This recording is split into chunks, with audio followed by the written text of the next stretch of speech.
आज हम लोग डाइस के बारे में बाकी जो क्वेश्चन बचे हुए थे वो आज करेंगे, ठीक है। जैसा कि हमने अपने पिछले क्लास में डाइस के बारे में, बेसिक के बारे में पढ़ाया था, ठीक है। बेसिक के बारे में आपको बताया था, तो आप लोगों को याद होगा कि डाइस दो प्रकार के होते हैं, एक ओपन डाइस और दूसरा कंडीशनल और स्टैंडर्ड डाइस, ठीक है। ओपन डाइस के बारे में बताया गया था, वो हमेशा पिक्चर फॉर्म में पूछे जाते हैं।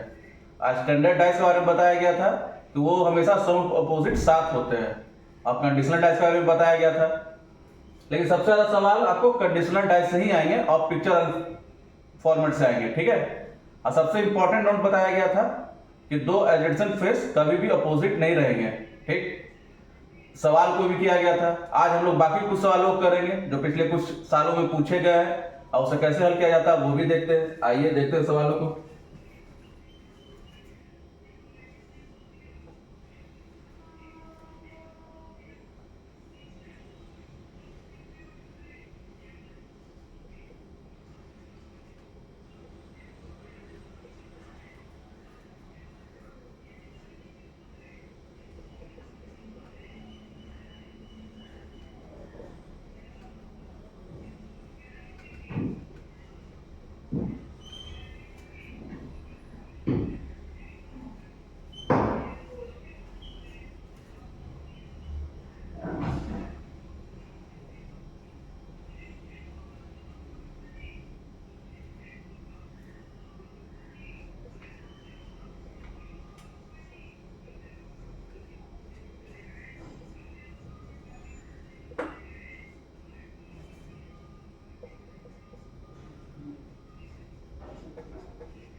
अब देखिए सवाल को, यहां पे बोल रहा है टू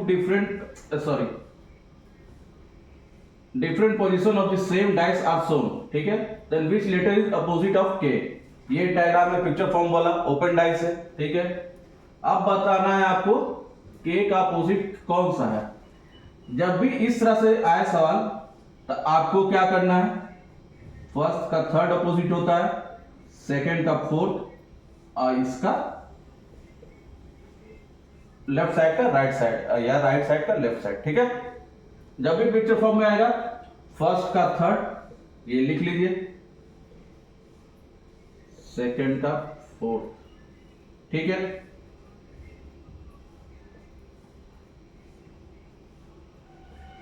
लेफ्ट या राइट,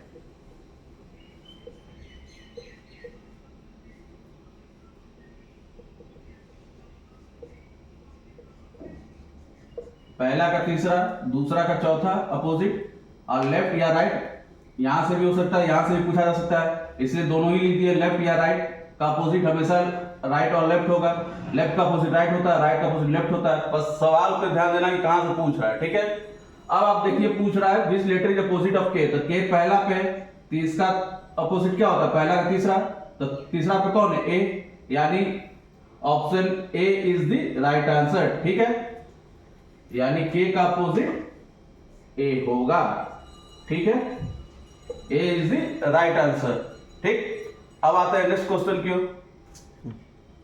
अब देखिए सवाल को, अब यहां पे बोल रहा है two state of a dice are shown below, ठीक है। दो डाइस आपको दिया गया है।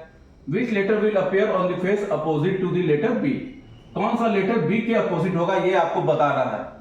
अब यहां पे दो डाइस है, बताया गया था कि पहले कॉमन लेना है, ठीक है।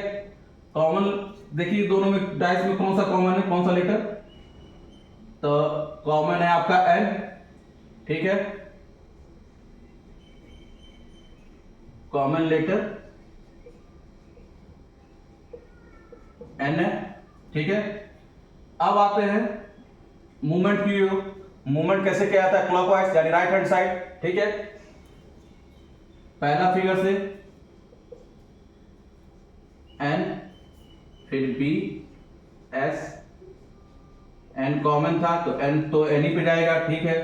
राइट हैंड साइड क्यू और टी, यानी बी का क्यू और एस का टी, ठीक है। अब यहां पूछ रहा है face opposite to the letter B, तो आप देख रहे हैं बी का अपोजिट कौन सा है, क्यू।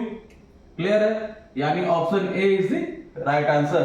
ठीक है, आपको हमेशा सबसे पहले कॉमन देखना होगा जब भी कंडीशनल डाइस बारे में पूछा जाए तो। ठीक, अब आते हैं नेक्स्ट क्वेश्चन की ओर। यहां पे देखिए बोल रहा है 3 position of A cube is given in the box. Cube मतलब यहां पे डाइस का कहने का मतलब है 3 डाइस है। Then find out which number will be found opposite the number 2, मतलब 2 के अपोजिट आपको बताना है कौन सा होगा। ठीक है, ये आपका ऑप्शन है 3, 5, 1, 6। अब आप देख रहे हैं यहां पे 3 डाइस है, पहले आपने देखा 2। ठीक, अब 3 में आपको बताना है।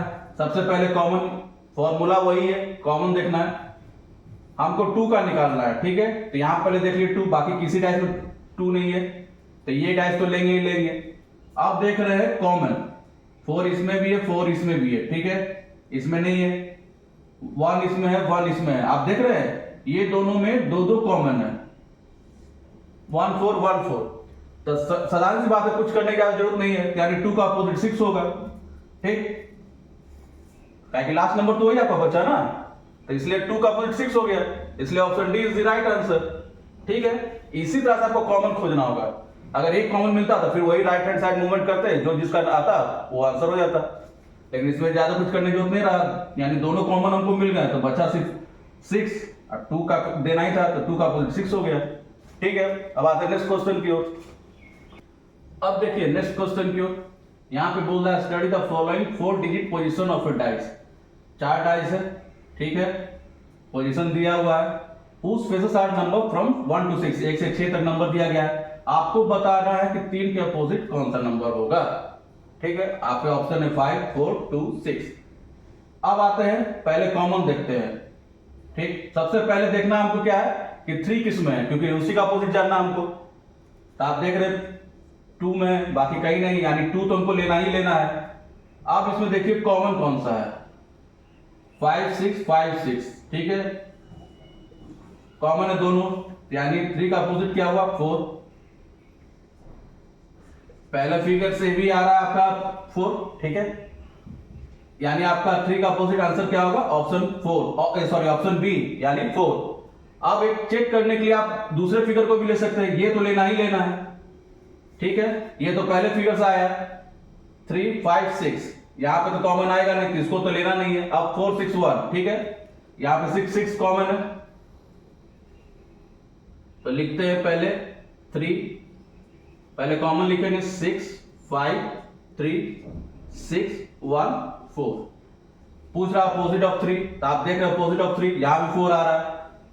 ठीक है, यानी सेकंड ऑफ 4 से भी आपका 4 ही आएगा, यानी अपोजिट ऑफ 3 इज 4।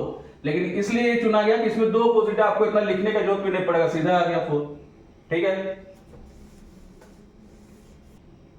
इसी प्रकार से बस आपको सिर्फ प्रैक्टिस करना है, बेसिक को ध्यान रखना है और सिर्फ प्रैक्टिस करना है। और जो सवाल आपसे सॉल्व ना हो सके उसे कमेंट बॉक्स में लिख के मुझे भेजें, मैं उसे यहाँ पे आपको सॉल्व करके समझा दूंगा। ठीक है, थैंक यू।